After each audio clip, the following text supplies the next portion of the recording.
Yeah, that was the Ford.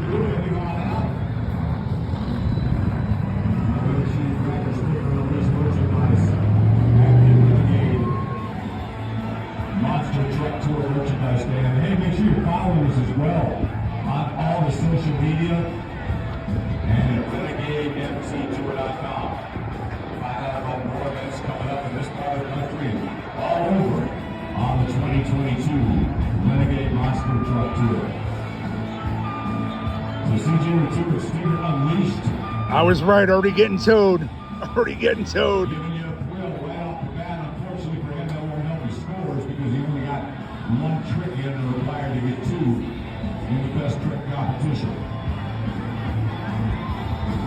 So be aware that Jessica Miller will continue to have the lead with a 12 once they get Stinger Unleashed righted.